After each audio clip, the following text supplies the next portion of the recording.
They just wanted to be litty in the Windy City. Thought it was shady from the beginning. Black Yacht Weekend in Chicago. This is the vibe they promised.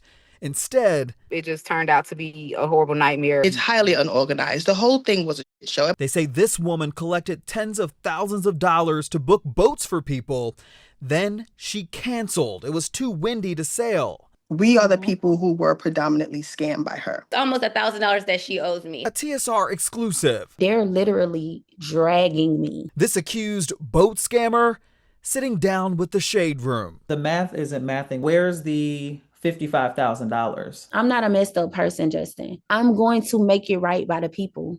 I'm Justin Carter. This is TSR Investigates.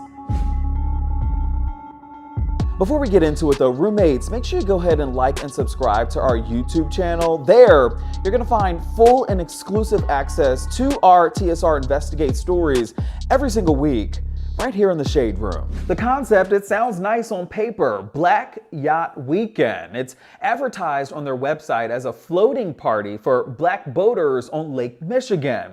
It's proven to be successful over the years, growing in popularity. That was up until this year where things got a little choppy. The windy weather and rough waters causing boats to capsize. This woman on Facebook posted that her boat was underwater. There were reports too of people falling in the water with no life jackets.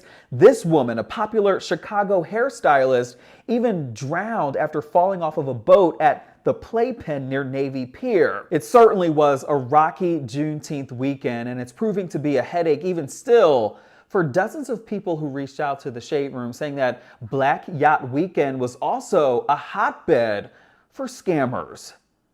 They're literally dragging me. For filth. Glenise Jackson, she's a travel agent from Atlanta who saw Chicago Black Yacht Weekend as the perfect way to make a little money. I wanted to make it more seamless for people the following year. So I said, you know what? I'm going to make it a trip. So she started selling weekend packages on her website. Here's the flyer, starting at $375 for single day boat parties, or you could do the $700 bundle deal for lodging, transportation, and that boat party. How many people started to get on board in total? In total, it ended up being a little over 200. She says she had an agreement with 2 charter companies. She paid about $6,400 to rent 4 small boats from a man named Kevin, and then another $14,000 to another charter company for 7 larger double-decker boats like this one. She says that her contact person for that was a man named AJ. He's the reason that the weekend went to. It wasn't really like a cap on, the amount of boats that he could get.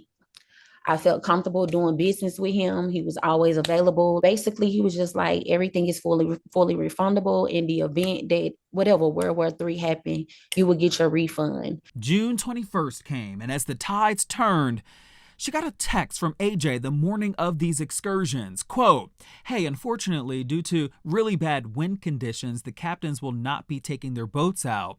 Coast Guard told us because of high winds, boat will not be allowed for charters because of severe safety issues. One boat almost flipped this morning. They have assured me we can set up a future charter date or possibly just making sure everyone gets a refund or transfer." End quote. She then gets a hold of the boat captain who explains further, quote, "If you'd prefer a refund, we're happy to arrange it, but unfortunately it takes place before the end of boating season. I can't really expedite it. We're dealing with many people, not just you, but you are guaranteed to get money back by the end of boating season, October 31st, end quote.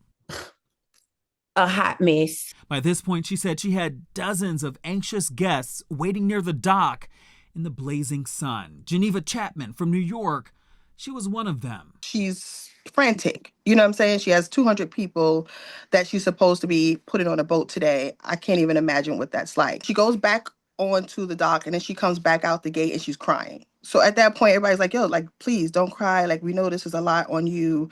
Just calm down. Like, it's going to be okay. Chapman says the smaller boats, they were allowed to sail, while the larger double-decker boats were not permitted at all. They've been waiting for hours for answers. She comes back And she goes, all the boats are gone. To come back after all of this time and tell us the boats are gone. And then she goes, oh, well, there's a fourth boat.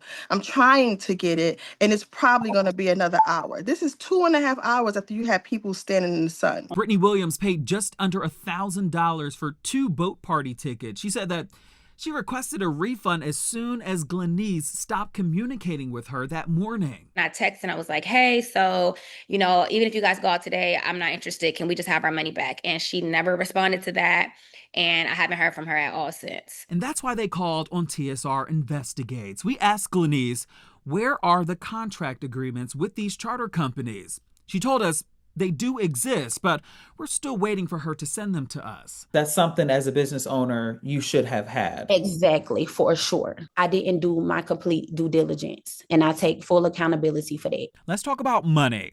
Glenise says she paid about $20,375 for roughly 11 boats. She sent us several screenshots of the payments that she sent these charter companies over the last 6 months. The math isn't mathing when it comes to how much money you were giving these charter companies versus how much money you collected from people to go on these boats. What do you mean the math isn't mathing? Remember, she was starting tickets at $375 per person. You said the lowest they paid was $375, right? Correct. Yes, sir. Okay, so let's do the lowest, $375 times 200. That's $75,000. But Correct. between AJ and Kevin, you only spent about $20,000 on that. So where's the $55,000? So I did spend money on Airbnbs. I spent money on photographers. I spent money on a shelf. I spent money on food. I spent money on alcohol. And then I did have some money that was still stashed away. But with all of the disputes and everything, it is my PayPal, my Stripe is in shambles right now. Now, she did send me some of her expenses, about $6,400 for the Airbnb for her guests, about $1,000 for rental cars, another $1,000 for food, $1,600 for catering. So $7,000 for Airbnb. So let's start, $55,000 outstanding. You take $7,000 from that. That is 40, that's 48,000. So now we have $48,000 between food, alcohol, and photographers. You spent that much money on food? No. Okay. Of course not, Justin. Okay, whose side are you on, or are you mutual? I'm not on anybody's side. Okay. I'm just trying to get the numbers because, Got you. so people that are reaching out to me trying to figure out the same thing. Exactly. I understand. I do know the caterer cost me like $1,600. That's not including the food. That's not including the alcohol. That's not including me buying supplies to like the trays, all of that good stuff. You plan to give them their money back? Yes, Justin. Yes. I just want to recoup my funds from the charter company. She's lying. Then she goes on live after all of this happened, talking crap, and shows that she brought stuff from Costco. She brought the chicken salad and the tuna salad and the croissants and was making the sandwiches herself. We didn't even have Lay's. She brought no frills chips. You made upwards of $80,000. She had no contracts. So everything else legal any legal jargon that you use is null and void. You didn't have a contract. You didn't handle this right from the jump. Do you guys honestly, in your opinion, believe that these charters were real? Do you feel like she just was maybe in on it with them, or they collected the money, pocketed the money together? Well, I think she saw this as a quick cash grab and thought it was so easy for her. All she got to do is book yachts. All she got to do is put people in rooms and she would make money. Glenise, though, firing back, telling the Shade Room that she's processing refunds out of kindness. She says that her guests didn't read the fine print. One thing about us, we don't like to read, right? I have all these disclaimers that's right there at the top of my website before you could even buy a boat placement.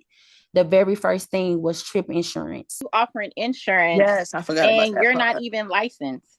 I forgot about the who insurance. are you offering insurance through? You're not affiliated with anyone. Yeah, you're not an affiliated with insurance anybody. agent. So how can What- so if that did happen, who am I going to report Who we to filing a claim get my with? refund? Who am I filing a claim with? Have you given anybody their money back? Haven't did any payment returns. Some people have been refunded on PayPal. The people that open disputes. So to be honest with you, like I told you the other day, from day one, I had a non-refundable policy. This is on my website. It's been there from day one. Something guests say is not true. They accuse her of changing her policy after the social media firestorm. You can see here on Kristen Dare's receipt back in February, it just says non-refundable deposit. Would you guys have booked this whole experience if you would have known that this was non-refundable way back then? No, because that's just too No. easy of a way to grab money from people. Absolutely Just because not. it's not guaranteed. Like we know things happen, Mhm. whether but whatever, charter companies canceling. So no, that's no guarantee. I'm just really big on, I love to support black businesses. And I went out my way to vet you, do what I thought was my due diligence, only for you to still come out and be a scammer. What will you be doing differently? One, just making sure you're doing your due diligence, and that includes complete contracts that cover everything from the rooter to the tootle. Always recording phone conversations, and even in person meetings now, we're going to just pop up a camera, just make sure we document everything so we're completely transparent, so you're not running into this in the future. Now, we did reach out to Kevin and AJ of those charter companies. We're still waiting to hear back.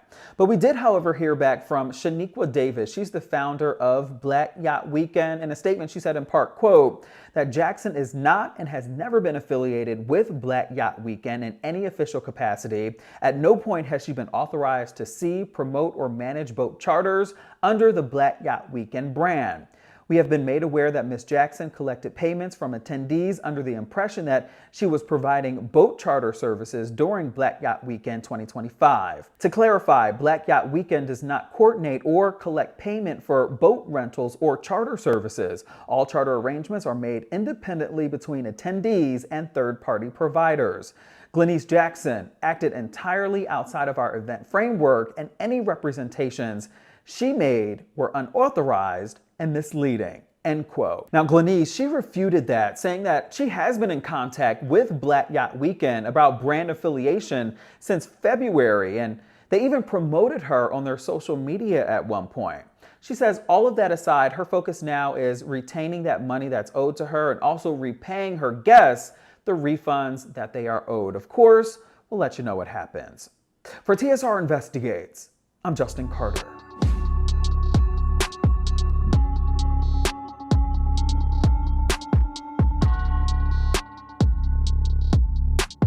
Hello, roommates, and thank you for watching our YouTube channel. Do you want more TSR Investigates?